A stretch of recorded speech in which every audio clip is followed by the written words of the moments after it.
first season in the senior level. Pero so far yun pending pa yung what will happen to Pao and first season wala si Jonathan Manali. So how are you looking here? Ano pa yung outlook mo for season? Well, we take it one game at a time. So yun lang muna kami. But I'm excited this Sunday. I'm confident with the boys. Medyo shaky kami for the past 2 weeks. Pero I would like to thank Coach Tab Baldwin that meron kami tune up versus Ateneo. So medyo nagkaroon kami ng a little bit we change our principles a little bit. So I'd like to thank Ateneo and Coach Tab Baldwin for that. Coach, yun yung mga nakuha nyo dun sa tune-up nyo with that? Marami. Marami kami natutunan. So you'll see that on Sunday. Coach, tagal nyo na sa juniors level, ngayon na mag-debut na kayo sa senior. Ano yung expectation from yourself lang sa pag-debut sa senior level? Actually, kung titignan mo tong NCAA season 100, parang nasa rank lang kami, between 6 to 10. So nandyan kasi syempre yung defending champion, yung San Beda, nandyan yung Mapua, nandyan yung Lyceum, nandyan yung St. Pinil, nandyan din yung EAC. So nandyan din yung Arellano, which is, di ba, coming from 9 and 10 last season. Nakita naman natin yung improvement ng team nila. So again, we just take it one game at a time. Coach, yung kay Titing, ano bang status nito? Si Titing ngayon, I guess meron na siyang operation by this ano ba ngayon? By mid-September. So ayun, sabi ko sa kanya, mabilis lang naman tong season na to, but by January will come back strong. Coach, ano yung injury? If okay lang siya? Hindi ko So, kailan niya nakuha? Yung naglaro siya sa labas.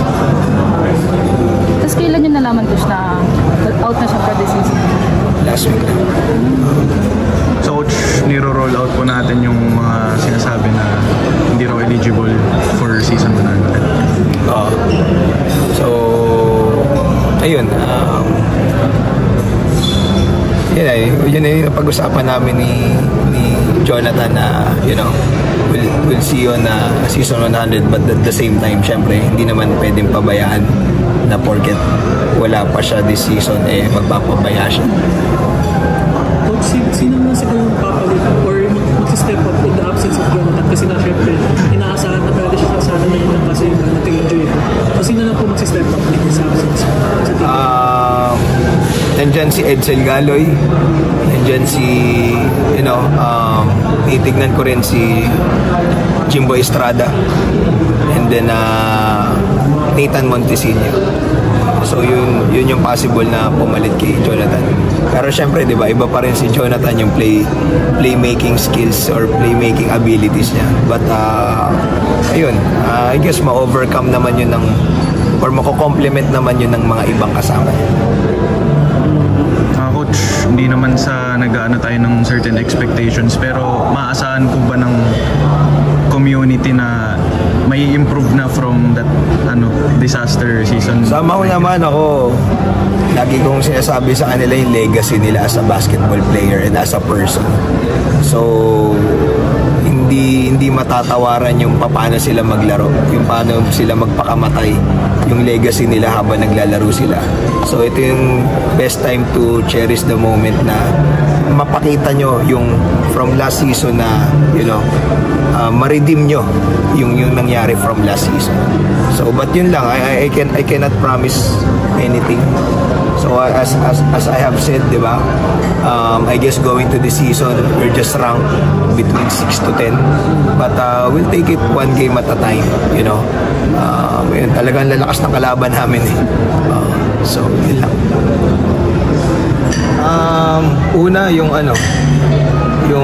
sa Friday papagupitan ko na sila. Kakalbay na. You know why zero? Kasi we always start from the ground. We always stay humble no matter what. That's why may reason bakit zero yung pinagugupit ko sa mga bata. Para makita rin yung unity nila as a team. Ma-appreciate ng community, ma-appreciate ng mga sumusuporta. So, ayun, binabago ko lang muna yung pag-uugali nila tsaka yung body language nila because I do believe as a coach, yung mga techniques matuturo mo yan. Pero kung hindi naman maganda yung attitude mo tsaka body language, useless din yung technique. So basically yung same coaching style mo sa juniors, ginagawa mo sa seniors? Yes, kung ano yung coaching style ko yung juniors, same lang din dun sa seniors. But ako kasi, aside from techniques, importante sa akin yung right attitude, right body language. Kasi naniniwala ko, pag tama yung ginawa mo sa buhay, tama yung ugali mo, may magandang balik sa'yo pala. Yun lang yung principle ko as a person.